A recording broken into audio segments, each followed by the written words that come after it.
can do this. The CLS program is the Career Life Skills Program.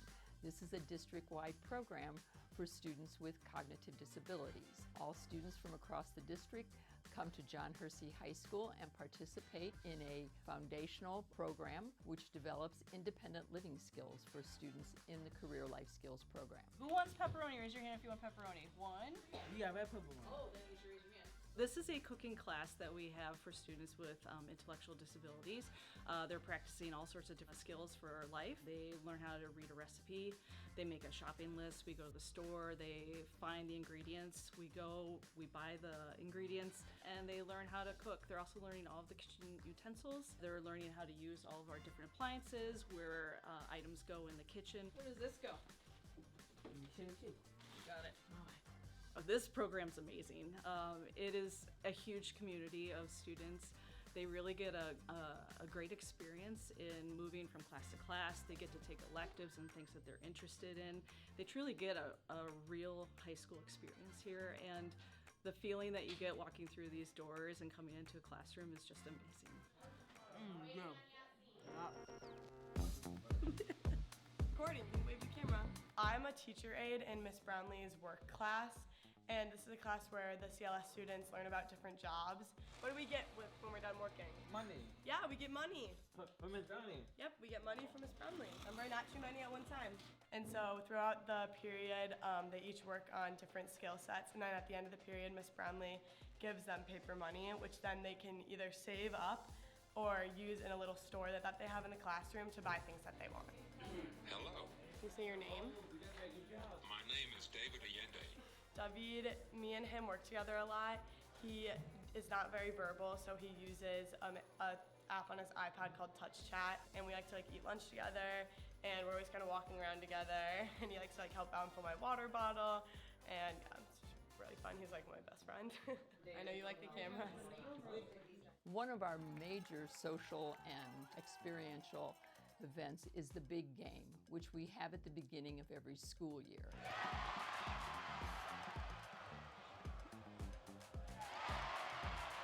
The entire school participates to bring this game to fruition. It's a great event that reflects the kindness, the compassion, and the excitement of the Hersey community. Our students meet and greet a lot of general education students. This past homecoming, one of our students was elected to royalty, and he was a part of the royal court. So it feels happy and exciting, and it's like for the people. So because we are the Huskies, and we stick together as one. This garden it has cucumbers, tomatoes, red pepper.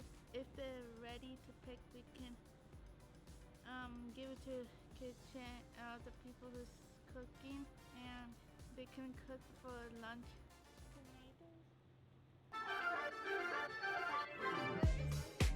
There are a lot of opportunities for our students to develop their independent living skills.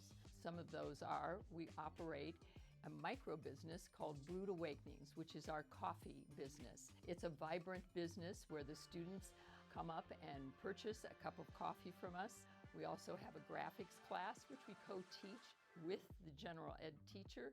You know, this is a fabulous experience. They'll learn from beginning to end how to make a t-shirt. They'll learn from beginning to end how to make a vinyl. I just think that this opportunity for them to have this class is awesome. Greg Miller does a great job. It's so much fun. We also have a strong work program by which our students participate when they are seniors. They work half of the day and develop those work skills and attitudes by being a part of community-related businesses. We just sort them up and stand them so people can see their adorable little faces, so maybe they can buy them for a little kid. So our students have a lot of opportunities to get out into the community and practice their social skills, their work habits, work attitudes, and to understand the necessity of being a part of the community. So Hersey is a great place where our students can practice their social skills, interact and interface and be connected to their community. And so it's been a wonderful opportunity and a great experience for all of our students to be a part of this amazing, open, friendly, and welcoming community.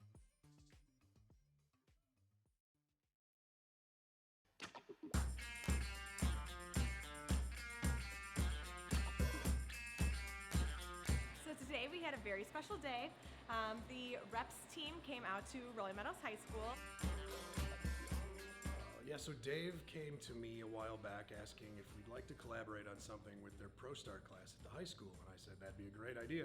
So I had explained to him that we do 3 or 4 seasonal menus a year, and I said, how about we put together an idea where the class does our next summer seasonal menu right before they get out of school, so it could be like their second semester project. And the idea evolved into this great plan that we now have that is almost done. We're gonna launch the Mustang seasonal menu, first time ever, on May 2nd. In Illinois, there are only about, I think maybe 100 schools that do Pro Start. We are the only ones that I know of that have students, teenagers, that get to see their food in the real restaurant setting. So it's definitely one of a kind experience that I feel grateful to be able to teach. I'm in this class because we get here at 10 o'clock and I get to eat at 11 o'clock, so you know I can skip breakfast and make a steak. Who wouldn't want to do that? So it's a flank steak, and we marinate it with jalapenos, chili powder, a little bit of olive oil, vinegar, cilantro, garlic powder, and salt and pepper. I run a lot of friends in this class, made a lot of connections, being with different group members like every other day. Some people that I probably wouldn't even talk to outside of like the class, but now since they're in my group, I can see them outside the classroom, hang out with them like outside of school in general, and just building that connection was really fun. So I brought in Chef Art from one of our distributors. It's my secret weapon, and he got involved and he got his hands dirty with the kids. He was so excited, and he showed them so many little tricks. They were so intrigued by him. So that's your upside down tostada. So when your diner or your guest comes in, it's like, oh wait, where's my filling? You crunch down, and then now you got this upside down tostada. Yeah. This is extremely inspiring to see this because of what they're doing and what they're learning. Some of them are going to go into the industry, but then some of them are going to take this skill set for themselves to get for home, for future uses, whatever have you. But right now you're going to see a talented bunch of individuals, and I'm so inspired by this. Do you want to go into the industry, or do you want to? Oh, you do? Yeah, I do. Okay. Very cool. My parents have been teaching me in the kitchen ever since I was little. So I feel like cooking comes really easy to me. So I want to get my associate's degree in culinary and associate's in hospitality. The private tasting we're gonna have with the kids and their families here at the restaurant right before we launch the menu. That was the selling point for me. They're gonna come into the kitchen, they're gonna finish the plates, they're gonna bring them out, they're gonna get to show off to their moms and dads and brothers and sisters, and something to really be proud of, and with no bells and whistles around it, and no A+, B+, this is it. If we help a couple kids decide at the age 17, 18 that they really wanna do this, then mission accomplished. That's what this is all about. You know, if this helps, great.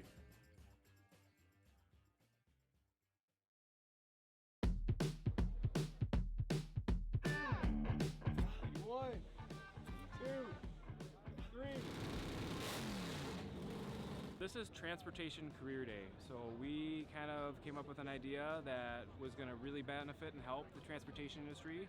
Anybody that has their hands on transportation, whether it's construction or military, automotive group, we wanted to get them out here just to inspire and educate the students of our district. Well, there you go. Get it up. It's not going to drop it. No. Oh, no. Oh, man. Right here at the Transportation Day. I think it's really cool. You know, I'm trying to get into some automotive, like engineering or something, and just see where it takes me. Came out here to see all the different cars and came to see what this is about. I came here to look at cars, look at different careers. I'm planning on going on UTI or Trident College. At Transportation today, we currently have about 50 or more industry partners here that came out to just share what they do with our students at Wheeling and at District 214. Another aspect of Transportation Day is we wanted to include aviation. We have this great aviation pathway at District 214, so we have a shuttle going to Chicago Executive Airport that's taking students to the airport so they can see our class that's offered there and all the planes that are there. This is the top paid airline base salary in the industry right now. We have a VR simulation that's showing kids how to fly airplanes going on in one of our classrooms where about 30 kids at the same time can learn and be on our pilot simulator. We also have a repair VR set up over here so students can actually virtually repair a vehicle while on site. That's trippy, right? Yeah. Wait. You were right there. You moved to this side.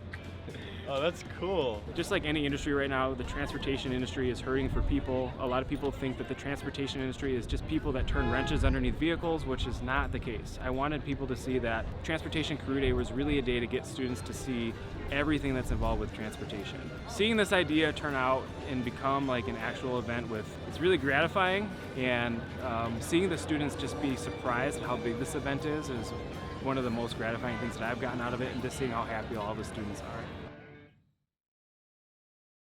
How many of you are in here? Pretty much all of you except one. Hi, I'm Todd Hatfield, multimedia instructor at John Hersey High School, and on the logistics team for A Soldier's Journey Home. And we had a problem that needed to be fixed. Meet Miguel. Hi, I'm Miguel, and I built the application system for A Soldier's Journey Home. A Soldier's Journey Home builds one house a year for wounded veterans. They're primarily based of strictly volunteers from about 15 different states. 500 volunteers get together and over a 10-day period build a house from foundation to completion for that wounded veteran. So with having 500 volunteers from over 15 states and trying to organize that, it just became an absolute nightmare. The New York team tried to organize the New York guys, the Baltimore tried to organize Baltimore, Chattanooga, Georgia, and what Miguel has allowed this to do is be a one-stop shop where we have all 500 volunteers beginning and ending the registration process with a single click of a button to take us to Miguel's web app that he created for us.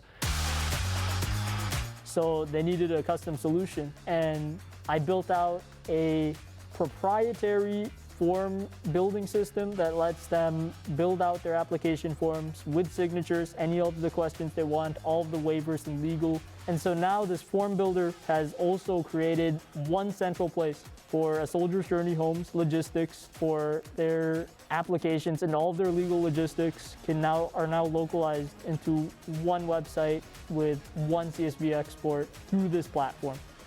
Screen mirroring, go to ATV. Mr. Hatfield, Todd Hatfield, came to me and talked about the Soldier's Journey Home and wondering if any of my students were able to do it. And immediately there was really only one student that was able to do the high level of task that Todd was asking for, and Miguel immediately came to mind. I think about a month into the school year, he did a second semester app at an incredibly high level. He made rock, paper, scissors, which is for us is a second semester app, about 1 month in, and he was just able to grasp the concepts. So from that moment, I knew that Miguel was special, and Miguel could handle just about anything you can throw at him from a programmatic standpoint. The big question I had for you was, through the testing process, we've got a couple lines of data in there that just aren't needed, right? They're saying test right now. Right. Is there any way we can go in there and remove those without causing bigger damage to that database? Yes, I can just go in here and then remove all of the ones we have to remove. I can do that as soon as we're done here. Ever since I was probably like 8, I was interested in programming. I always wanted to learn how to do it. And when I was 12, I was finally like, hey, let's just go make it happen. So I initially learned how to code by taking MIT's online Intro to CS course. And then from there, I was taking Stanford's AI courses in about the summer of 6th grade. And then from there, I was really just building automation projects with Python. And then eventually, probably in college, I want to go start a startup and become the CTO at a startup, because that's really been one of my biggest goals for my whole life, really, is starting a true company. I want to try to get you to Kentucky if there's any way you could make the trip. Miguel has been absolutely outstanding to work with in what he's done and what he's allowed in regards to our efficiency, and our organization has truly been groundbreaking. And he deserves the credit and the accolades that he deserves, and excited to get him on the build site this year so he can meet everybody he's helped, including the wounded veteran that so desperately needs his house fixed. So being able to go to Mr. Brown and his computer apps class and collaborate with him I have such a great relationship and admiration for Mr. Brown and everything he does, that when two teachers can come together to solve a bigger problem outside of these walls, what it does to hook a kid and get a kid excited about a project is just multiplied 10 times. And so I think Miguel really enjoyed the fact that this was really over two different classes, so to speak, as far as helping and collaborating, working with Mr. Brown to troubleshoot the app, working with myself in A Soldier's Journey Home to troubleshoot, the small details of the launch to that. It was a great collaboration from all parties involved, and Miguel did a phenomenal job.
Baba, hi.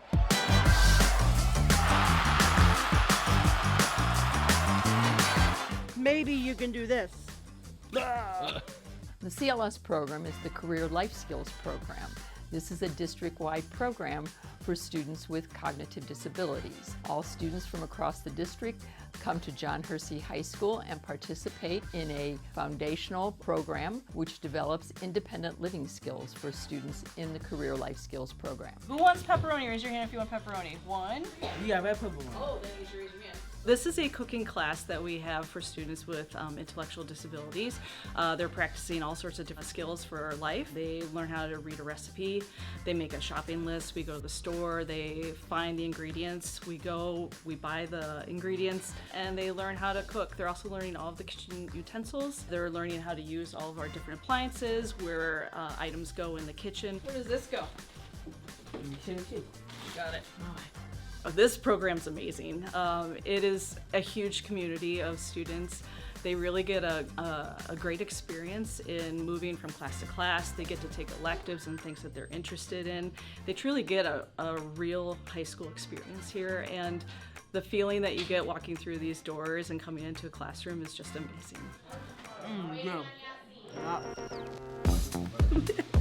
Recording, wave the camera. I'm a teacher aide in Miss Brownlee's work class, and this is a class where the CLS students learn about different jobs. What do we get when we're done working? Money. Yeah, we get money.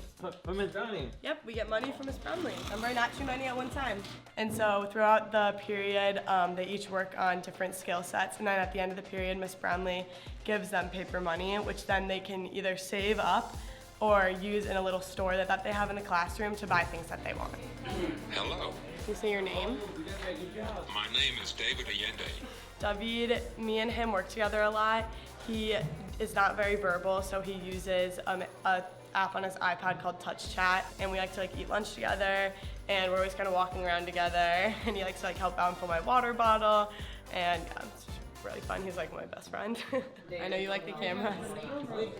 One of our major social and experiential events is the big game, which we have at the beginning of every school year.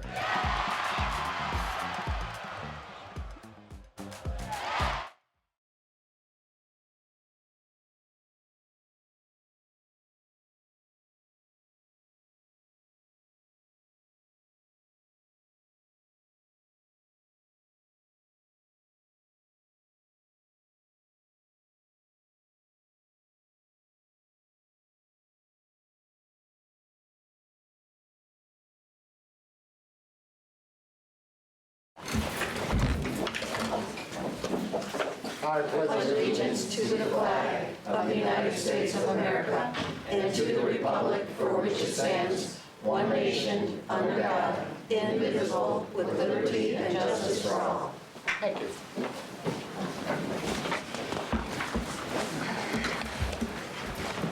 Okay, we have a number of minutes, special meetings, and closed sessions and open sessions to approve. We have the December 12th, 2022 open and closed session, December 15th, 2022 open and closed session, business meeting of December 15th, open and closed session, special meeting minutes of December 19th, open and closed session, and the special meeting of January 10th, open and closed. If I could have a motion? So moved. Second. Please call the roll.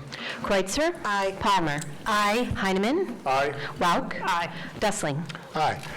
Could I have a motion to go into closed session for the discussing the appointment, employment, compensation, discipline, performance, or dismissal of specific employees, specific individuals who serve as independent contractors in an educational setting, or legal counsel for the public body under 5 ICLS 120/2 parentheses C parentheses 1 amended by PA 101-459. So moved. Second. Please call the roll. Palmer. Aye. Kreutzer. Aye. Heineman. Aye. Rauch. Aye. Dessling. Aye. Immediately following the closed session, the board will convene an open session and may take action resulting from closed session discussions. We'd anticipate closed session lasting approximately 15 minutes. About that. Thank you. Ready for a flash. Ready to go? Huh?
open session, and as a result of our closed session, I would ask Millie to please make a motion.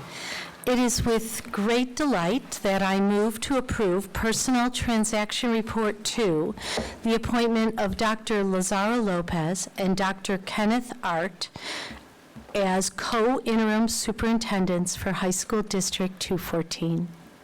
Second. Please call the roll. Palmer? Aye. Heineman? Aye. Kreutzer? Aye. Rauch? Aye. Dessling? Yes. Dr. Laz, please stand up.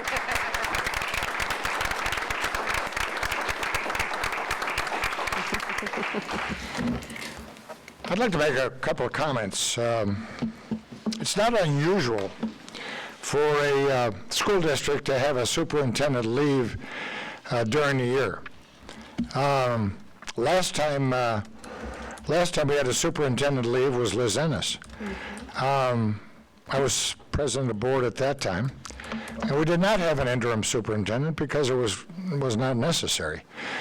She was here till the end of June, and David was hired and brought in. What it does for the board and what it does for the process and the search firm is it adds another layer of decisions that have to be made, another layer of interviews that had to take place, and a decision process that got us to the point of having to decide that we wanted 2 co-superintendents. And the reason for that is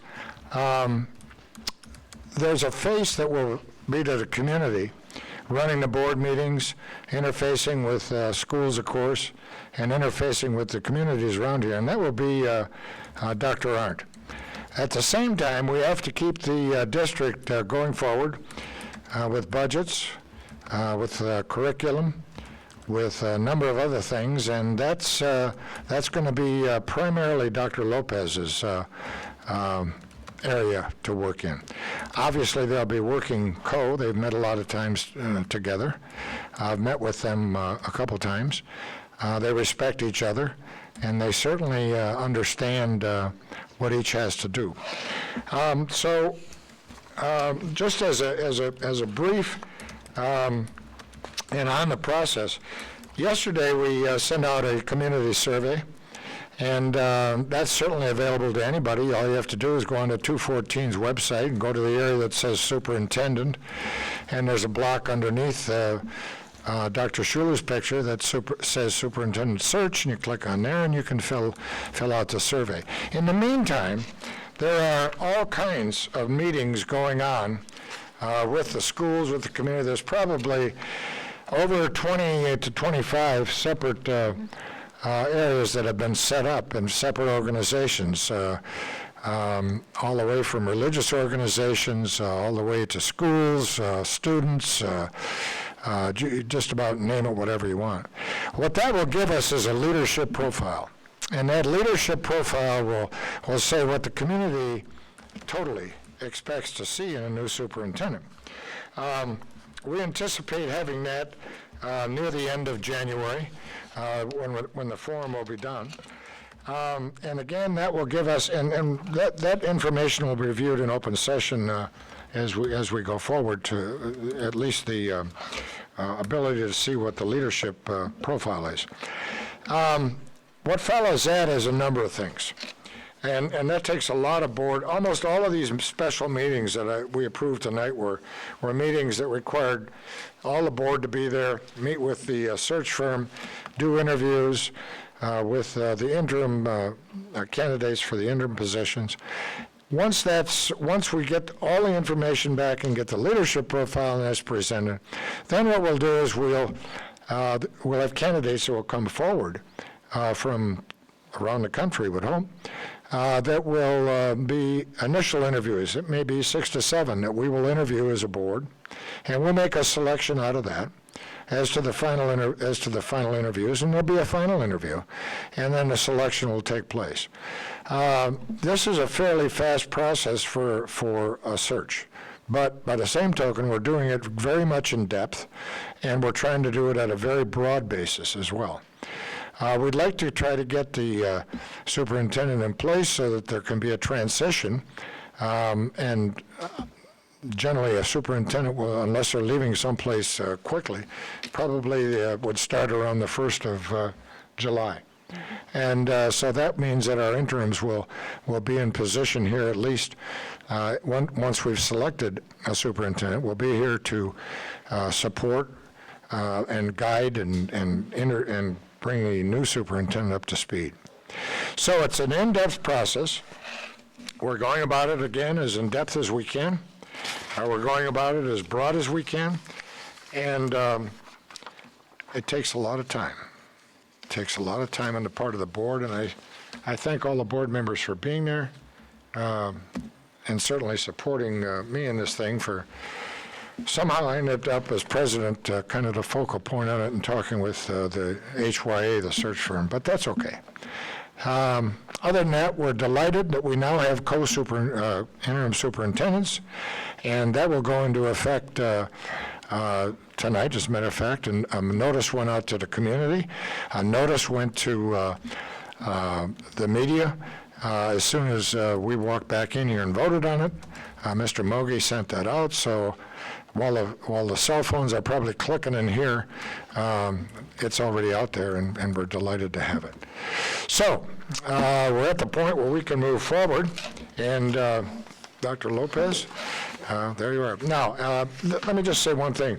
Dr. Schuler is still going to be here till the 24th of February, but the actual leadership and the reins passed to the co-superintendents as of tonight.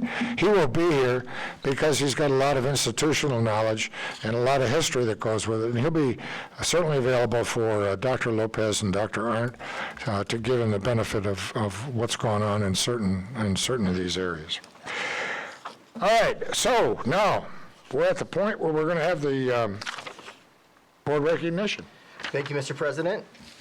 I'd like to invite Patrick Moggy to come forward and facilitate the community partner recognition this evening regarding our great partnership with Walgreens. Mr. Moggy. Thank you, Dr. Schuler. Would you, Board President Dustling and Vice President Palmer, please join me for partner recognition.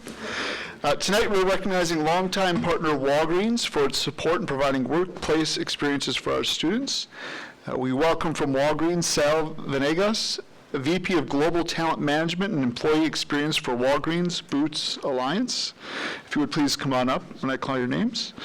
Mary DeAngelis, Store Manager, Store number 39 in Arlington Heights.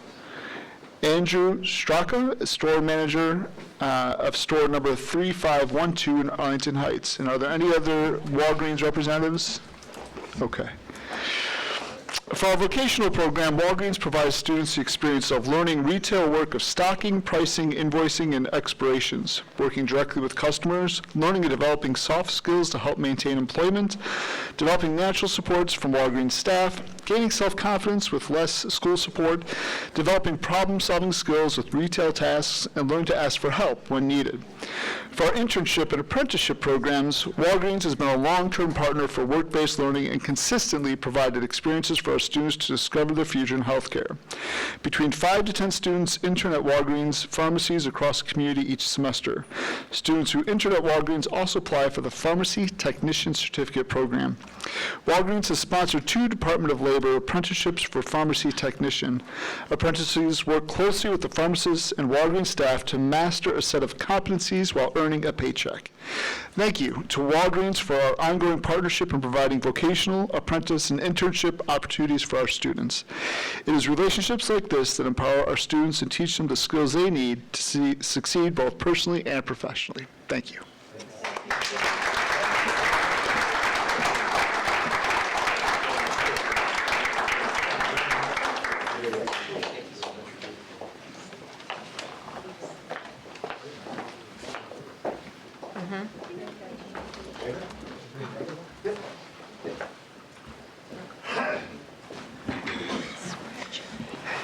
At this point, I'd like to invite Lori Grant from the Illinois Association of School Boards to come forward. Lori? Thank you, Dr. Schuler, and congratulations to you. My name is Lori Grant. I worked with this board a couple years ago now. I work with the School Board Association, the professional organization for our statewide school boards, where there is nearly 6,000 school board volunteers representing nearly 2 million public school students in Illinois. So I am here tonight to recognize this board, individuals from this board. Next month, the board as a whole is going to be recognized. We at Illinois Association of School Boards have a board leader recognition program, and that is to recognize board members who go well above and beyond in their professional development and governance practices. And this board doesn't have 1, 2, but 3 distinguished board members. And to achieve that takes a very high level of engagement and involvement, both in professional development, also in leadership roles outside of just being a board member. In fact, one of your board members is on the Illinois Association of School Boards as a board of director. I'm a director there, and Alva Kreutzer. So I would like tonight to recognize our distinguished board leaders. Mark Heineman.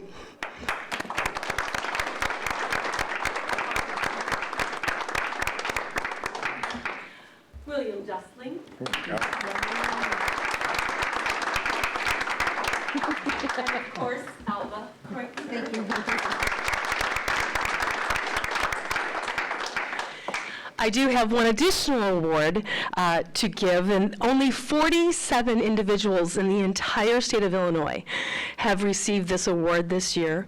And in order to receive this award, you must be a distinguished board member, but also have at least 25 years experience as a board member. And you have one of those here, and her name is Alva Kreutzer. So please welcome.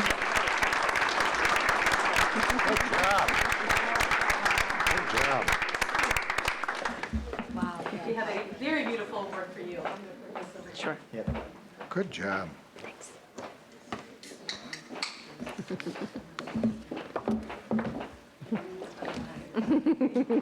Good job. Good job, Ella.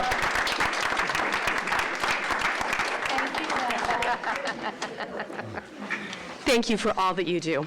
Thank you. Thank you. Thank you for coming.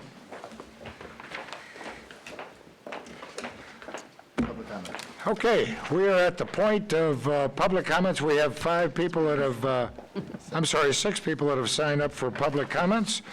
Let me read this, and then we'll call the first person. This is a time of public comments and non-agenda items. We believe in free speech as a board and district, and we value comments from the community at our meetings and through emails. As a board and district, we always try to communicate back with dignity and consideration. Members of your Board of Education are members of your communities. They are serving because they believe the district should provide the best possible education for every student, and they believe they can assist, support, and work towards that belief. They volunteer their time. There is no salary provided for their service. Please offer comments regarding and concerns about the district, but please try to present them in a fashion that provides dignity to the sender and consideration of the board members and district staff. The board asks each person to please limit all their comments to 3 minutes. However, if several people want to address the board on similar topics, the board may limit the time to 2 minutes per person. Although comments may be made on almost any matter related to the operation of schools, comments will not be allowed identifying individual students or staff members. The Board of Education appreciates everyone that takes time to appear before the board and treats all with courtesy and respect. The board practice is not to respond to public questions or comments at this time. However, we do listen carefully. If requested, a written response will be provided. Pardon me. To be fair and consistent to everyone addressing the board, the same protocols and procedures will be used. The green light, when it comes on, indicates your time has started. The yellow light indicates you have 30 seconds left, and the red light indicates that your time has expired.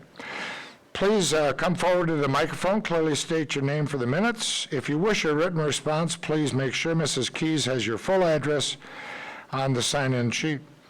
If you'd like to share additional information with the board, email it to Mrs. Keys, and she will forward to the board for our review and consideration. The first person up is Mr. Frank Fiorito.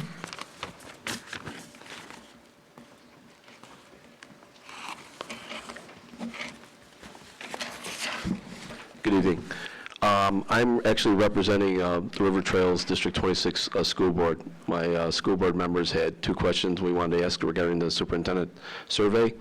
Currently, of the 7 board members, I'm the only one that has a young adult in the high schools. So I'm the only one that receives the received a superintendent survey. Now, 5 of my other board members have a child in the middle school. And the question they had for me to ask to you is, would they be able to take the superintendent survey, and how would they be able to do it? And according to what you just said, it sounds like they could just go out to the website and pull it up. Exactly. So the other question I would have is, same for the 8th grade parents. So I have an 8th grade child, and most of the high schools had a curriculum night where the parents came, and then we had to select what electives. So my question for the board would be, having the ability, the capability to send that communication to parents, would you do that for all the 8th graders of all the schools? Because I think that would be a good idea, not just to send it to the parents, they have kids or young adults in the high school, but you can also use the 8th graders as well. So that's my one ask, and my second ask is, when the superintendent survey is complete, will you send out the results to the entire stakeholder group? That's it. Thank you. Thank you. Mike Steele?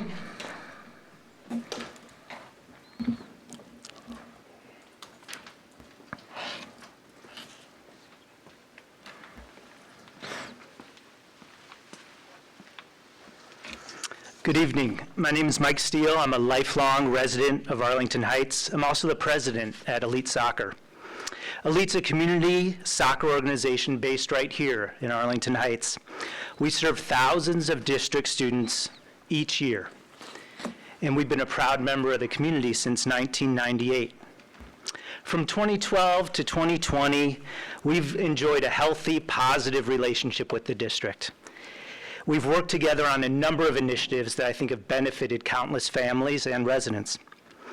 Most notably, in 2012, we entered into a contract to contribute $500,000 to build the synthetic turf field at Rolling Meadows High School Stadium.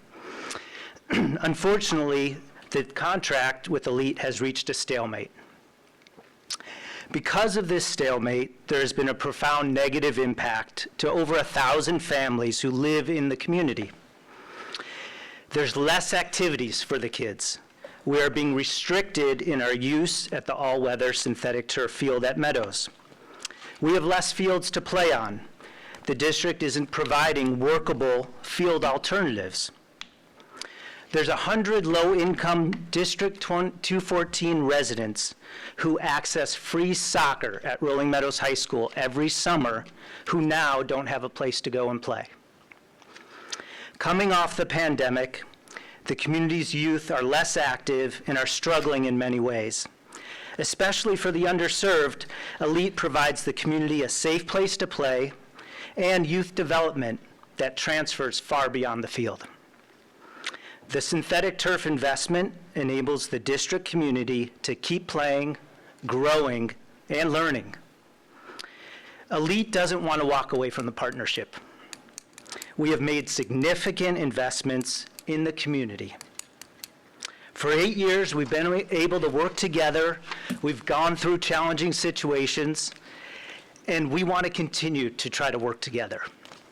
I recognize that the board does not get involved in the operations of the district, but I'm here to ask that the board and Superintendent Dr. Schuler, I'm here to ask for your support to get the right people in the room so we can solve this. Dr. Schuler and I have built an impactful community partnership, and we need to ensure that it keeps going. I sincerely wish I didn't have to ask in a public forum, but I really do want to thank you all for your service and your commitment to the community. And Dr. Schuler, maybe this is the last time face to face, but I do want to wish you the best and your family for your next endeavor. Thank you. Thank you. Are you going to answer anything? No. Shall I say no? Okay, we have Julie Ciccarelli, please.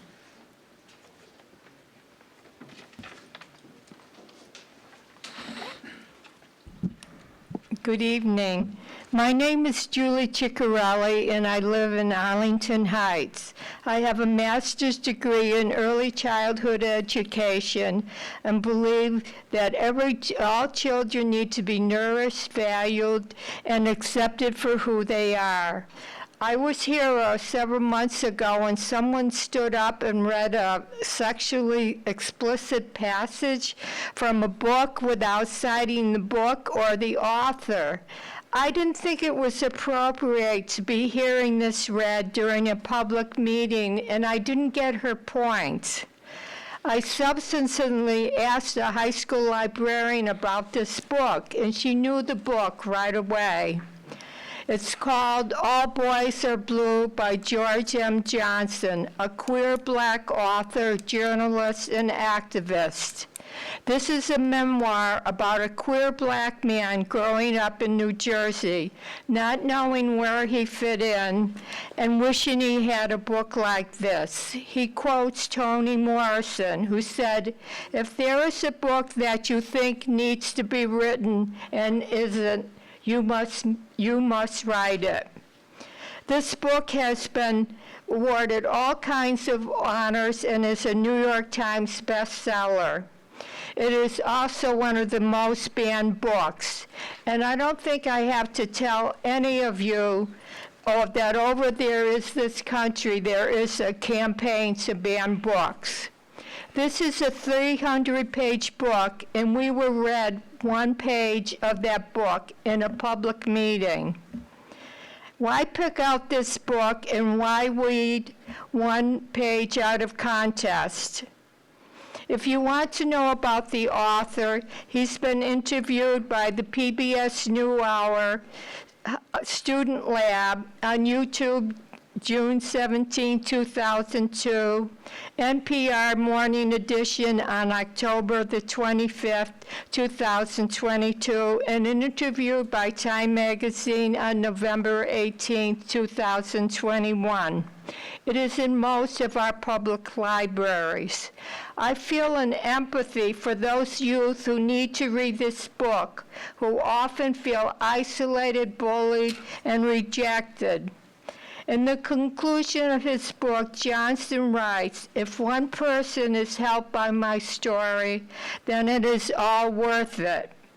I would hope that when people in our communities attempt to ban books, that this Board of Education and others do research, but they also trust the teachers and librarians who value books and choose carefully when they are providing reading material for their students. Thank you. Thank you.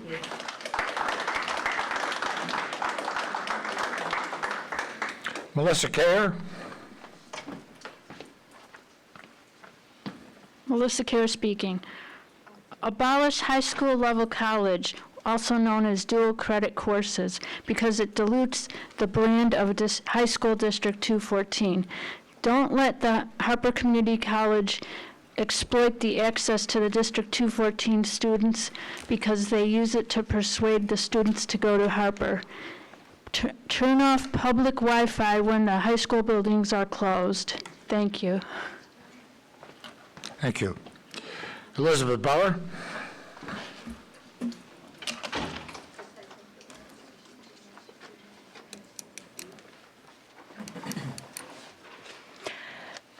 Back a month ago, Dr. Schuler sent out an email announcing that the district would be engaging in an extensive evaluation of the block schedule. And at the same time, parents had begun hearing that the teachers' unions at the schools were voting on whether to retain the current schedule or go back to the pre-COVID bell schedule.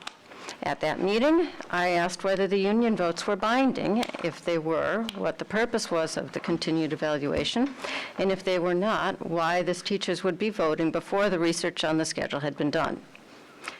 After asking that question, I submitted a FOIA response asking for materials related to the block schedule evaluation and related to the teachers' vote, and as expected, received nothing meaningful in return.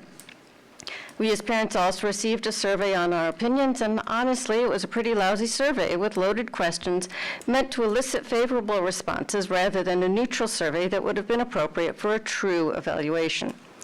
I also asked around and learned that the teachers' unions did in fact vote, and all 6 comprehensive schools voted for retaining the block schedule, though there were mixed opinions on whether the vote they cast would be binding or just advisory. So on the one hand, I don't have a direct stake in this decision since we're a Meadows family. All we've known is the block schedule, and it seems fine for my youngest. And whether my older 2 would have done better under a traditional block schedule is a bit beside the point since they've graduated. I've asked other parents from other schools, and the consensus seems to be that block is better despite the lost class time. Though honestly, some of the parents' comments suggest that there's less total homework, not just that it is easier to manage it with a block schedule. And other parents would really like to wait to have everyday reinforcement for math and foreign language. But that being said, the whole, air quotes, evaluation of the block schedule has all the appearance of being a dog and pony show, that you've already made your decision and are just going through the motions of a survey to bolster support. And as you can imagine, I don't think that's the right thing to do. You need to be honest with the community about what's actually happening. Speaking of surveys, yes, I also looked at the survey for the superintendent. I really don't understand what the purpose of the first half of the survey asking about the district in general, while you ought to be asking the community what they think of the benefit of the situation in the district, what's good and what's bad. It doesn't make sense for that to be a superintendent survey.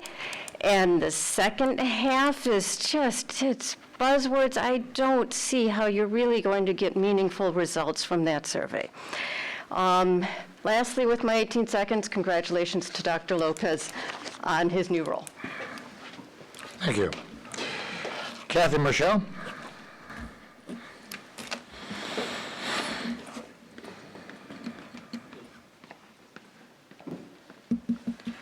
Good evening. I just wanted to clarify some things regarding some of the public comments made by Mr. Janu, the librarian, from previous Board of Education meetings. And I've just heard the terminology just used now also. I just want to clarify that the terminology being used of book banning and book banners is highly inaccurate. None of us in this room, and broadly the parents that have concerns with some of the content in the books, are not requesting that the books to be removed from all outlets or being sold or held in libraries or being banned from print. That's not what we're asking for. We are asking for the books that have been brought to the attention of the school personnel to be removed from the suggested recommended reading lists in the schools and not being really offered to children because the content is pretty much adult content. Just like movie ratings, we don't put adult films in the children's section of the library offerings, so that's kind of what we're asking for. It's the same thing. I've read many books as a student, and my own children have read many books, and we've had no issues with relating to the struggles of the characters or understanding their situations, and we did not need to know anything about their sexual encounters explicitly, nor did we have any colorful illustrations to go along with all that information in those books, and we were still able to relate. Also, I'm old enough to recall a time not that long ago when librarians were calling for book banning, true definition of book banning, of various books. Laura Ingalls comes to mind, Dr. Seuss books is another one that comes to mind, and that's all. I just wanted to clarify that information. None of this is new. None of the, parents having concerns about book content is absolutely nothing new, and it's not limited to just parents. Librarians have also done it themselves. On another note, parents have requested meetings with Dr. Schuler about the book topics and have been brushed off, but I also find it ironic that there have been meetings with parents who don't share our beliefs. Not sure why that is. It would be great if both sides could be heard on this issue. And also, I made a plea, this is a different topic altogether, I made a plea at the last 2 board meetings for the board to commit to running a clean and fair campaign, and I requested a written acknowledgement of this. Before I get to the response, in the professional business world, it's well known that many professions, such as attorneys, financial advisors, bankers, accountants, all have a code of ethics that they have to adhere to. And these things have been taught in universities and are widely accepted. In my response from Mr. Dustling, he only committed to adhering to the letter of the laws outlined by the State Board of Education and the District Board of Education bylaws, but really made no acknowledgement to the spirit of the laws, being the ethics behind those laws. And I just wanted to make everyone in attendance and for the public to be aware of that. Thank you. Thank you. Superintendent report, Dr. Schuler. Thank you. Thank you. The district received the following Freedom of Information Act requests that were complied with consistent with school code. Deltec Inc. requested bid information. T. Burns requested lease information and personnel information. E. Wojcik requested student support information. J. Draftcorn requested student information. VSB Local Labs requested school board member information. And E. Beller requested personnel information. Included in the board packet was our annual audit report for the board and the community. We received another outstanding audit report. Jason Coyle, our district's auditor, is in attendance this evening if the board members would have any questions. But it's a very clear, clean audit for this year.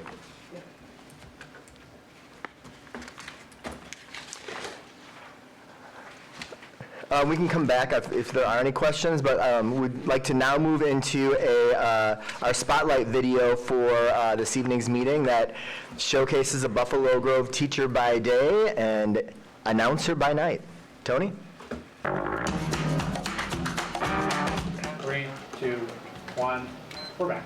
Good afternoon, everybody. Thanks for joining us. I'm Brendan Gulick alongside Michigan Wolverine Julie Shin-Cooper. Working for the Big Ten Network is really exciting. It's a completely different world than teaching, and I think I'd like that I get to use a different part of my brain. I also love the game, and so I get to stay in the game. I get to watch a lot of field hockey and understand what's happening with the teams.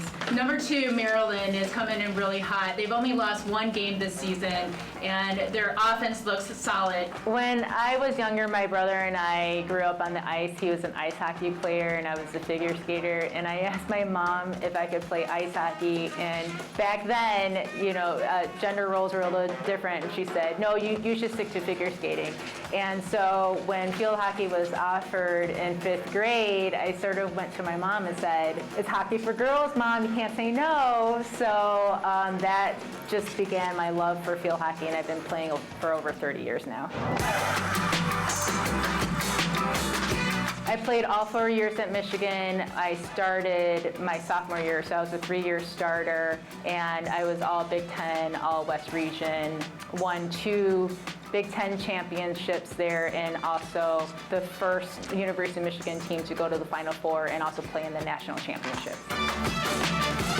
Ms. Shin-Cooper is awesome. I had her freshman year for AP Human Geography, and she's just like such an engaging teacher. She really cares about the subject material, but even more than that, she cares about her students. I like to call Ms. Shin-Cooper my at-school mom. I like to go to her a lot during my off days. She's been a lot of help, not only like career-wise, academic-wise. So Ms. Shin-Cooper is actually the sponsor of our Asian Student Association. So she's been a great help in kind of finding like Asian identity and kind of empowering AAPI students within the building. It's super cool to see Ms. Shin-Cooper on the Big Ten Network. She was so excited. I remember freshman year when she started doing it. She was so excited. She came into our classroom telling everybody about it. You could tell that it's something that, like her students, she was ready to put her entire work ethic into, and seeing her able to do that in addition to teaching makes me believe that I can do that in the future as well and not just be stuck in one spot. The main reason that I am a teacher is for the relationships. I'm committed to the classroom. I don't ever see myself leaving the classroom, and that's because I've met some incredible people, and when I was little I didn't really see a whole lot of faces that looked like mine on TV, And I feel like that's one of my motivating factors is I want other youth, other people to see a face like mine on TV in sports. I think it can be pretty inspirational, and I've gotten feedback about that, and that's what keeps me going. Cool. So that was a nice video to share. So as I wrap up my tenure in District 214, I would be remiss not to take a few minutes to offer my thanks and appreciation to everyone for their support and partnership over the last 17 years. I'd like to thank my family for their unconditional love. As a district, we are very fortunate to have outstanding relationships with all of our local municipalities and elected officials, from county commissioners to state representatives and senators to our congressional delegation. We have always collaborated to enhance the communities in which we live in a positive manner. And I know there's a number of parents here tonight who are interested in one of those partnerships. We'll figure it out. We always do in District 214. Likewise, our sender superintendents and my high school colleagues in the area have been absolutely tremendous in working to ensure a seamless educational experience for all children, regardless of grade level. We have had and continue to have incredible collective bargaining leadership throughout my time in the district. When you have everyone working tirelessly, working together to provide the best education possible for all students, great things happen. Our staff is amazing. I'm so proud of the innovative instructional practices that are happening in our classrooms on a daily basis. I'm so proud of our staff. Our parents, you're here. Man, you are incredibly supportive. And our students embrace the opportunities provided to them throughout their school experience to ensure they are prepared for the world in which they will inherit.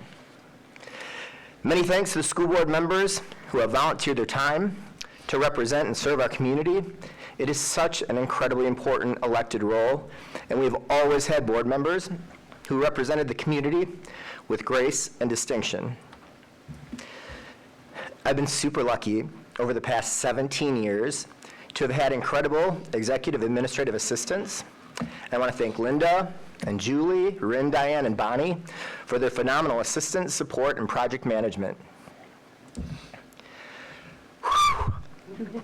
Finally, we have had the absolutely most incredible principals and associate and assistant superintendents over the years.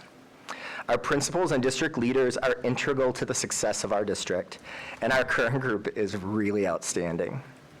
So to my colleagues in the district and to our entire District 214 school community, it has been such a phenomenal honor and privilege to serve as your superintendent. I have loved this job, loved it. I wish all of you the absolute best moving forward as I begin this new professional chapter in my life. So, Mr. President, thank you, and thanks everyone. And for my final time, Mr. President, that concludes my report.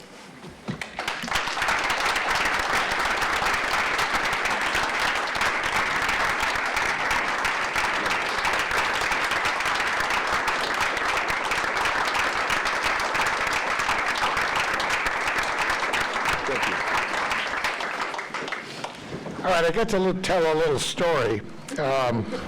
Before we go back to the district audit, if there are any questions. Ms. Kreitzer and I were on the board when we ran the search for the replacement for Dr. Ennis. And we got down to three candidates left.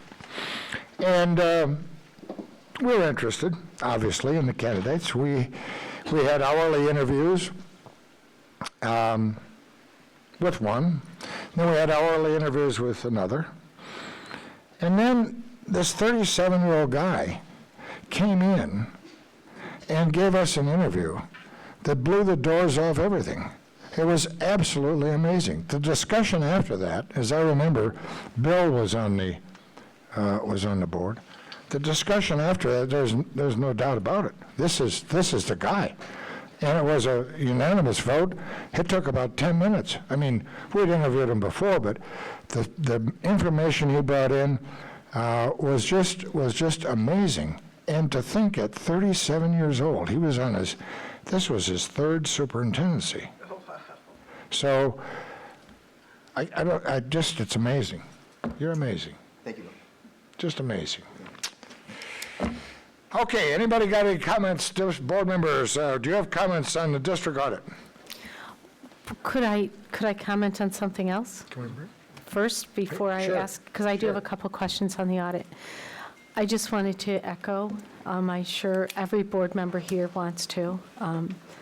It's been an absolute pleasure getting to know you and seeing your energy and your out-of-the-box thinking as it applies to helping the students here in D214 have more opportunities and better chances for their lives. You've impacted so many.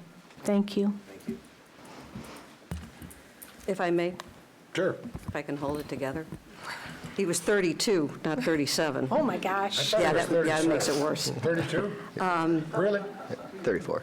34, oh, whatever. Here in the back.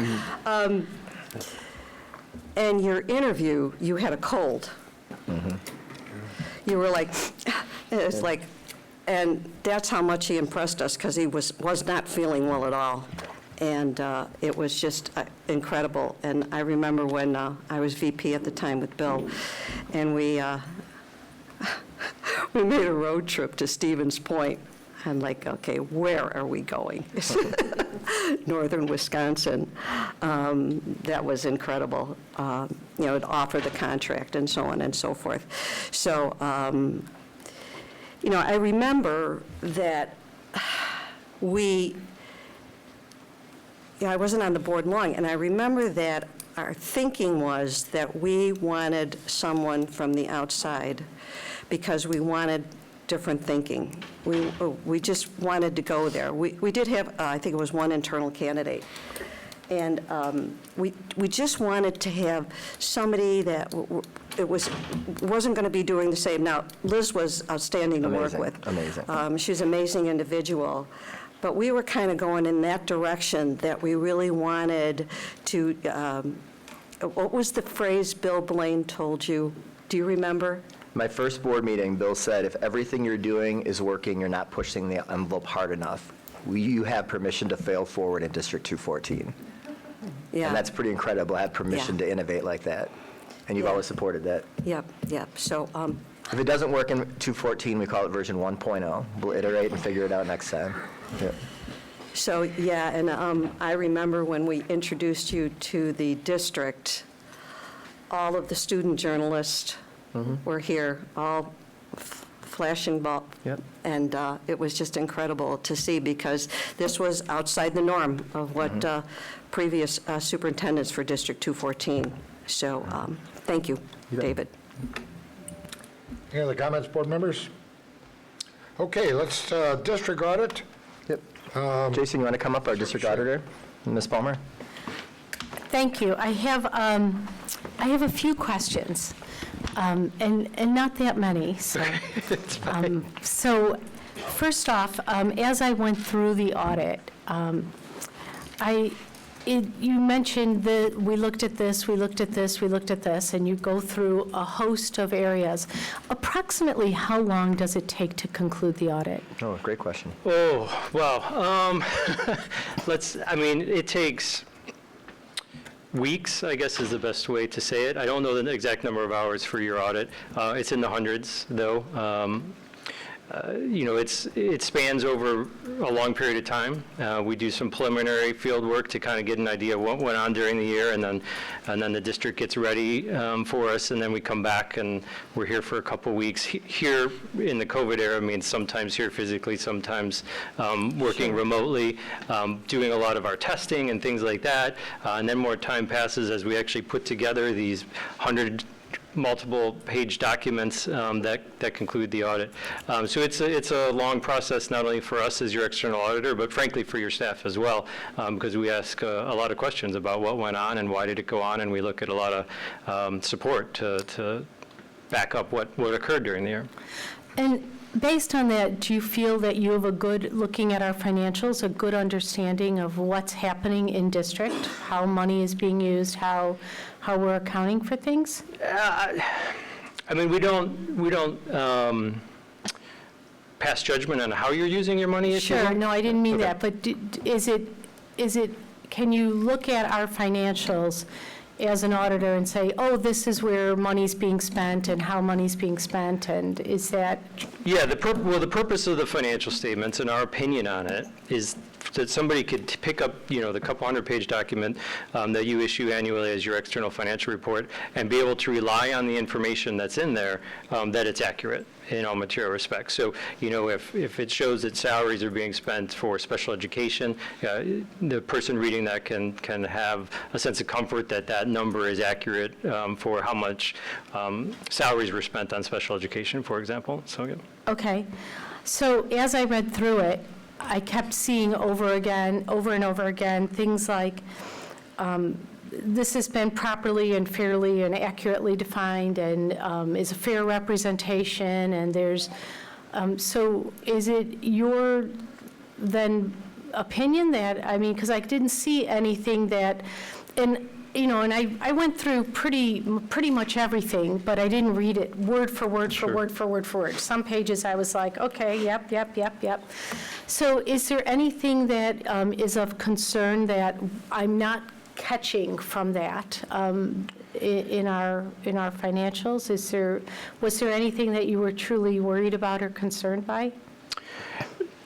I mean, we don't put an opinion on your financial health, but I will say just informally that, you're in a good financial picture in the sense that your fund balance has increased during the year. One of the things we do during the audit is we look at your internal controls, though, which is your checks and balances over, what needs to happen as you spend your money, who's approving it and things like that. And we've never, in the time that we've been, or at least in recent history, haven't ever had anything that met the level that we needed to bring it to you to say, hey, there's some improvements you need to make in your internal controls.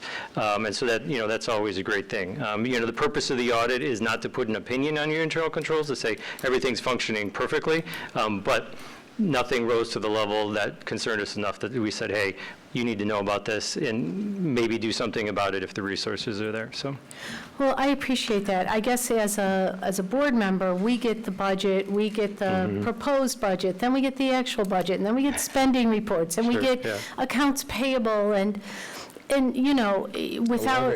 Yeah, it's a lot, right? The levy and everything, and without digging in, so I'm counting on the fact that it's being audited, that there are controls, and that those controls are in accordance with generally accepted accounting principles, and that you're looking at those controls and looking at how things are done and how they're being fairly and accurately, that they are being fairly and accurately recorded. Yeah, and that's, that's really the purpose of the audit is, when somebody picks up, and that could be you or a member of the public, picks up the financial statements and says you received X million dollars in property tax levy as revenue, you could feel comfortable to know that that's actually how much money you received in property taxes, or, lunch revenue. That's actually how much you received in lunch revenue. So, part of the audit is making sure that these things have been coded appropriately, and so that when it's on that line that says property tax revenue, you can feel comfortable that is property tax revenue from the county. That's okay, great.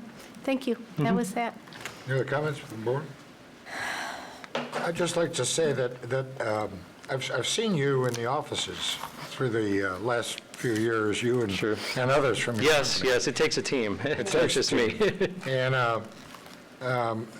I've seen our financial people with you. Sure. All the time. So when you're saying how many hours is it, it's a tremendous number of hours for you. Oh, for sure. It's also a tremendous number of hours for our staff. Yep. Oh, yes. To do. And we really appreciate the fact that you're able to sit with them and answer all their questions and satisfy any questions they have, because, that's critically important to us. It's critically important to our community for sure. that they understand, what it is, what's going on. Yep. Okay, anything else? Thank you very much. Thank you very much. Good to be with you. Thank you. We're now at the point for consent items, and we have... Board member updates. Oh, I'm sorry, board member updates. Board members, do you have updates? Anybody? Mark, Mr. Heineman? Next Thursday, the 26th, is graduation day for therapy dogs and handlers. You may not be aware, but we do teach therapy dogs here actually at Rolling Meadows. Yes, the program takes place at Rolling Meadows High School, and the fall 2022 cohort spent the last few months completing all the requirements for certification. The ceremony is from 5 to 6. Tryouts for the spring cohort start next week also. It's fun to watch. I also got an email this week, maybe last week, from Hopeful Beginnings. They are a teen pregnancy group that keeps our pregnant teens in school. They work out of Vanguard, and they're very supportive on so many levels, providing emotional support, physical support, material support. Hopeful Beginnings is a great program. And they were rewarded with 2 baby girls in September. Great program. Yep. Thank you. Ms. Kretzer? Yes, thank you. Just a couple updates. Just congratulations to the Rolling Meadows High School Magicals. It was a fantastic program. The students do a wonderful job. It was December, I can't remember the date, but I love going every year. They're just fantastic. So congratulations, students. And then next week, Elk Grove High School is performing the comedy Game of Tiaras. That'd be good. This show centers around the characters of Cinderella, Belle, and the Snow Queen, and combines plot twists from Game of Thrones and Shakespeare's King Lear. That ought to be funny. You can catch it at Elk Grove High School, January 26th to 28th at 7 p.m.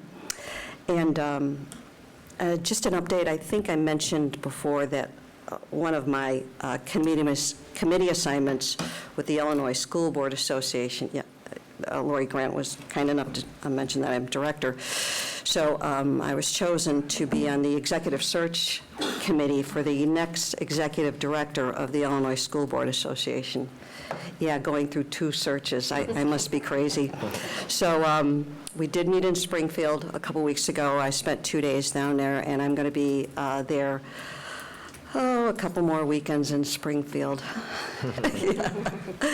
But we hope to bring to the whole board of directors at our March meeting a candidate, which hopefully they will vote upon, and looking forward to that. So just an update, okay? Ms. Rauch? Yes, thank you. First of all, congratulations to Hersey's multimedia teacher, Todd Hatfield. He won the VFW Teacher of the Year Award. He was recognized in a ceremony this past Sunday. Todd's been working with A Soldier's Journey Home for the last 8 years and with Project Headspace and Timing for the past 4 years. Teacher of the Year from the VFW Post 981 in Arlington Heights, and won the Region 4 Teacher of the Year. So congratulations, Todd. Thank you for representing our district well. I'd also like to thank Val Norris and Scott Schulten for taking me through the life school here at Forest View. There's been some work done. It was an amazing opportunity to see what's been going on here and the opportunities that we provide for career development for these students. I learned about a program, PAYS, which is Practical Assessment Exploration System. And what they have is they actually have boxes. So currently our students generally take an assessment in their career counseling somewhere along the line of what they like in their future career paths. Well, this PAYS system has boxes in a certain room where these special students can go in and work through and help identify their skills that they're interested in pursuing. So thank you to all the staff that work so hard in this building and the specialized schools to help all of our students. So thank you. And finally, I'd like to throw out that BG will be hosting the first Chicagoland Jazz Festival this Saturday. Most of the district jazz bands are participating. So if you're interested in hearing some great music and other opportunity, 10 to 5, I believe, this Saturday at BG. That's all. Thank you. Ms. Palmer? Well, first I wanted to echo the Illinois Association School Board, IASB, in saying thank you to our board members that received recognition. You guys work so hard and do so much and spend so much time, and I know that it's been a lot of extra time, especially on you, Bill, over the course of the past month and a half. There's been so many additional meetings and so much additional work, and you're doing a great job, and I really appreciate all you do and your time and efforts on that. And the things you guys do is really an inspiration. On the district level, I noted, you guys all know I'm interested in the dance programs. So Hersey High School's dance team is having a mini dance camp for preschool through 5th graders. And our little dancers can learn a routine from the Hersey varsity dance team and perform it during halftime at a home varsity boys basketball game that same evening. And the dance camp is going to be on February 10th, but registration is closing on the 30th, and Marley Levin, the varsity dance coach, is heading up that. So anyone who is interested or listening or has a little person interested in dance could reach out to her. So you don't have to be a Hersey area. Correct. Anyone can join in on the fun. Oh, very good. We have 20 students from the district that have been selected to go to the Illinois Music Education Association All-State Festival as performers.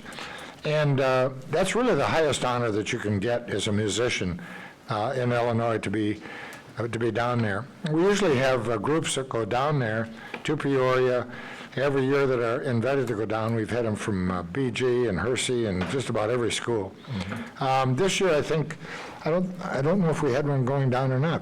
I usually go down there to see them, but this year I didn't get a notice of it, so maybe we don't have anybody going down. The ensembles, we have individuals, just not ensembles. Yeah, individuals. Okay, we're at the point, thank you, board members. We're at the point now where we're going to do the consent items, and we have consent item 10.1, approval of accounts payable. .2, approval of personnel transaction report. .3, approval and dispose of closed session audio recordings pursuant to the Open Meetings Act. 10.4, approval of resolution of disposal of surplus property. 10.5, approval of Forest View Educational Center bid package 2, and approval of changes to board policy 10.6, unless a board member wants to pull an item. Move Please. for approval. Do I hear a second? Got a motion and a second? Please call the roll. Kreutzer. Aye. Palmer. Aye. Dessling. Yes. Rauch. Aye. Heineman. Aye. Thank you. We're now at a discussion item, and it's 11.1, proposed additions to academic programs and pathways guidebook. Dr. Schuler? Yeah, thank you. Every year, the board approves the academic handbook and academic path programs and pathways guidebook in the fall, and then between November and February, late January, early February, and for any revisions that come in or changes that are made, Dr. Lopez or the Associate Superintendent for Teaching and Learning comes back and presents as a discussion and then as an action item any final additions or modifications. And so that's what he's doing this evening, and I'll turn it over to Dr. Lopez. Thank you, Dr. Schuler, and thank you, members of the board, again for your faith and your appointment. I did want to just add, Mr. Dessling, that I still also am the Associate Superintendent for Teaching and Learning and will be doing both roles, so I'm not letting that one go for the remainder of the year, just so that people are aware of that. So as Dr. Schuler said, the board has approved the academic handbook for next year. This mid-year and the update reflects a new science elective and modifications in course descriptions for art, animation, education and for internships. Just some update in the language and how the courses are described. Also, High School District 214 has a robust advanced placement program, and we offer just about every single advanced placement course that the College Board offers, and we annually facilitate somewhere between 8,000 to 9,000 exams per year for students. So there are a couple of courses that the College Board is piloting. We have not yet been selected as high schools. There are some in the country that are piloting them, so we've added those for the possibility. We do have some students and staff that are interested if it becomes available and we are selected to pilot those courses for them to offer at least one section at their schools. But at this point, we don't know that yet. So with that, that concludes my summary. There's just those few minor changes. I would also say, because I've had some board members ask me for copies of the handbook, it is 300 pages, and it's a bit prohibitive to print. It costs us like $50 to print. So we don't have a lot of physical printed copies, and we're updating them during the year, so there are digital copies online, but I will ask to try to at least get a handful printed for if people want to use one. Board members, questions? Yeah. Dr. Lopez, I've had a couple people talk about how big the book is, and you just said it costs Yes. $50. Yeah. It is.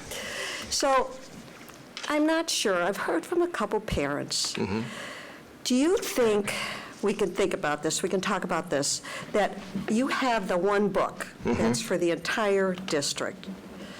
Do you think that a supplement, like a book specific to a high school, would help parents?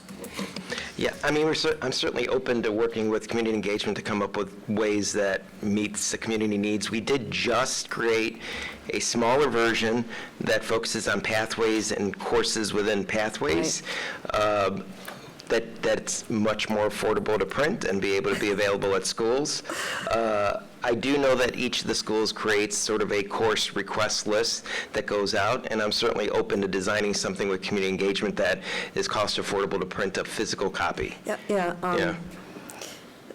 I think if you look at the book the first time, you're like, what? It is. It's just overwhelming, and that's why I thought maybe we could come up with this. Absolutely. I'll look at it. I will tell you that I've had lots of conversations with, we have individuals that come to work with us from other districts, and they tell us that we have a lot of courses that we offer in comparison to many other high school districts. So that is sort of one of the prices we pay, that we do offer an extensive amount of opportunities and unique experiences. But we'll look at it and try to design something that people are asking for something physically in their hand, or just something smaller that's more manageable. I think it's the more manageable part. Okay. Yeah. All right. Yeah. But, thank you.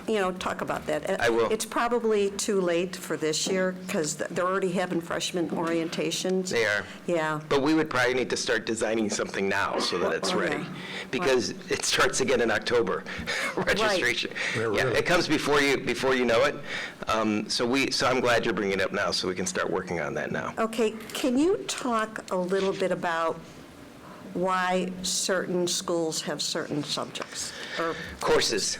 I want you to know, all the schools offer all the same core course requirements. Core There are courses. Core courses. So the student schedule is built by student requests. So you have some schools where some courses are more popular than others, and that is one of the reasons why we may offer, for example, manufacturing at one school but not another.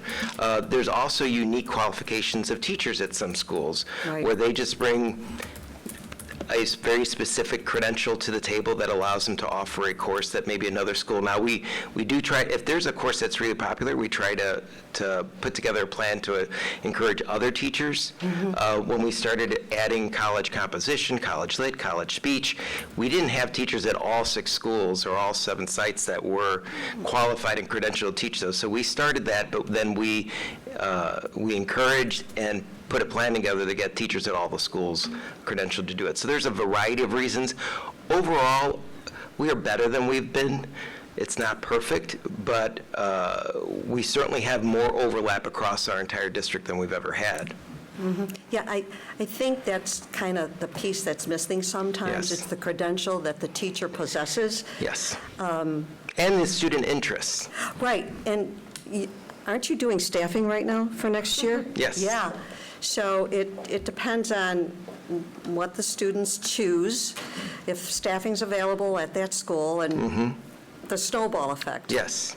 Right. And also where classes break, as far as being able to, we try to offer as much as we possibly can. But if there's a class where maybe there's a handful of students and it's not enough to run a full section, sometimes that's a challenge. Right, yeah, I understand that. I remember Yeah. way back when there was a student, there was only 12 in the class. Yes. And the principal decided to go with it, but that's just unusual, It is. I think it was an AP class, and so you had all the AP students in there, yeah. If we add new coursework, sometimes we try to support it. So like a new AP class, when we started AP Physics, AB, we might, run it at smaller until it sort of gains its own momentum to give an opportunity for teachers to develop the capacity to teach it, and for students to sort of find that course if it's a course that we're supporting and encouraging. So we certainly do that. So there might be occasions when that happens. Okay, thank you. You're welcome. Thanks. Other board members? Dr. Lopez, to complement what Ms. Kreutzer had to say, I would appreciate if in all the career counseling centers that we at least have a hard copy so that when students go, I know that even when I was going through the freshman course selection last year, it came up with parents that, so I think that it would be beneficial this way if parents do have questions and they come in.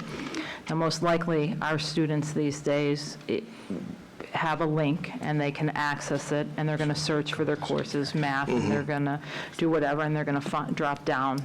And go through it, yeah. Exactly. So while it would be nice, I don't know personally if it's as beneficial as it sounds to make a second copy or a shortened version of it, because it's ultimately for our students. And hopefully, as long as it's getting communicated to them where that link is or how to use it, and I'm sure our career staff does that. It's my understanding, and our tech department could tell us, that we loaded onto every student's iPad a digital copy of the handbook on their homepage. So my hope is that students have it and they don't even have to search for it. It's right there on their screen. Yep. Great. Yep. But it is hard for parents, so we'll try to It is, figure that out. Yeah. but if parents are having that dialogue with their Student, students.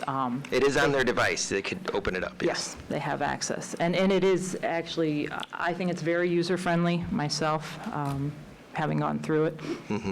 So, and you're absolutely right. When I look at the courses that our district offers compared to the courses when I went to college, it's amazing. So I just want to make sure I understand, and the courses that are being proposed, the guidebook changes we're discussing today. So when you talk about this being available to pilot, Yes. when you use that term, You know what? I think that's a good question to clarify. Yes, so that's actually College Board's term. So College Board is the one who says they are piloting a course, and I don't know, to be honest with you, I have no idea how, maybe Dave does, Dr. Schuler does, how they select which schools. They ask if they want to pilot for like AP Pre-Calc.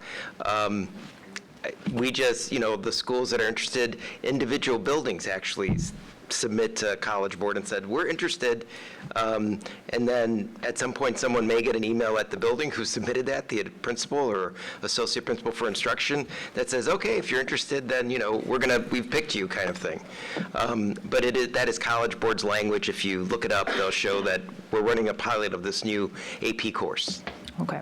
And so that will be up to the College Board to decide if they do select us, if they decide to run this, we're putting it in. And they do it really to test the course for a couple of years, test the curriculum, get feedback, and improve it before they put it out for everyone. So not all schools across the nation will have this. It is a pilot, but it's not our pilot per se. Not we yet. are helping beta test. Yeah. Thank you very much for that clarification. Yes. And I have a question as a follow-up to that.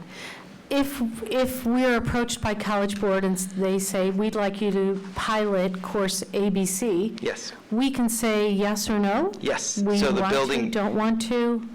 Yes. The reason we added it is because it's January. It is very possible, they've told us that in February, they're going to tell the buildings that I didn't, and they've asked if they could pilot this if it becomes available. So we wanted to have it as an option. They may not come and ask, but if they do, the buildings, and at best, I would imagine maybe one section or something, or two at a school, if they're very interested, because at this point, they would have to see if there's still students interested. So I would imagine those buildings that are interested would see if there's still a demand on a teacher that's interested in doing it. So, and then that teacher would have to meet the requirements of Yes. teaching that particular course, have the appropriate background certifications, training. It's a full week of training in the summer that they have to commit to. Okay, okay. Other comments? We will see then at the next meeting as an action item. Is that correct? Yes, sir. Good. Thank you. Okay, thank you. We are now at the point where I'm going to ask for a motion to go into a closed session for the appointment. Elizabeth, Pardon me? public comments on the discussion item. Public comments on the discussion item. Why not? I was way ahead of you, Elizabeth. Thank you. Thanks, So yeah, I actually looked into these two proposed AP classes, and I actually have some concerns. It doesn't sound like these make sense for the district to be piloting. The AP pre-calculus class, when I look at it online, it's described as primarily being a capstone type class for schools without otherwise having a rigorous math curriculum. The idea seems to be to provide a pre-canned curriculum to allow kids to start calculus in college on an even footing with everybody else. We don't have that issue. In fact, the district has been going in the other direction, so far as I can understand, for kids that are not targeting being in a STEM field, encouraging senior capstone math classes that have more of a focus on kind of, if you will, lifetime skills math, statistics, and so forth. At the same time, the other purpose that they say is as a class prior to heading into AP Calculus. In our district, we split out pre-calc into one pre-calc class for kids going into first level single variable calculus, calculus A, and another class for kids going into calculus BC. And that class is not just pre-calc, but also has a significant calculus component, so they don't have to squeeze everything into the calculus BC. I don't really see from what I looked into how this AP class would fit into that, and near as I can tell, the current framework of having differentiated pre-calculus classes for the kids heading into those two different classes makes a lot more sense. The school district is already heading away from AP everything by saying the AP physics algebra-based doesn't really work for what we want as our goals for junior level physics, so moving to honors level, and I think here to jump into AP just because it's AP doesn't always make sense. With respect to the AP African American Studies class, my concern there is that the College Board is keeping the curriculum very tightly under wraps. If you can read a lot about the AP Pre-Calc, you can read nothing about the curriculum for the African American Studies class. This is a concern that they are not willing to be public about that, and I don't think the district should be a part of an endeavor by the College Board to keep this hidden. If the College Board were transparent about it, it would be a different story, but they're not, and the district should not be signing on to this under those circumstances. Thank you. Okay, again, this will be at the next meeting as an action item, and we'll see it then. I'd like to have a motion to go into closed session for discussing the appointment, employment, compensation, discipline, performance, or dismissal of specific employees, specific individuals who serve as independent contractors in an educational setting or legal counsel for the public body, 5 ILCS 120/2, parentheses C, parentheses 1, amended by PA 101-459. Could I have a motion? So moved. Second. Go ahead. Please call the roll. Heineman. Aye. Kreutzer. Aye. Palmer. Aye. Rauch. Aye. And Dessling. Aye. Immediately following closed session, the Board of Education will reconvene in open session and may take action as a result of closed session discussions. We anticipate closed session probably lasting 60 to 90 minutes.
You go?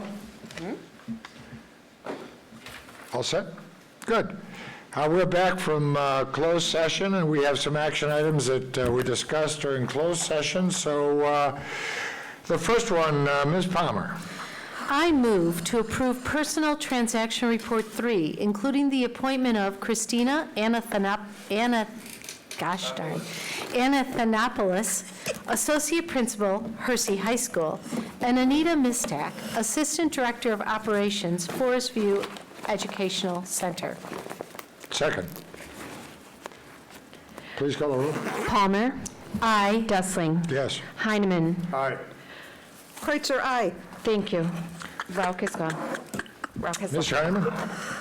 I move to approve the Personnel Transaction Report, Roman numeral 4, including a resolution approving the request by Stacy Bowen to rescind her retirement. Second. Please call the roll. Heineman.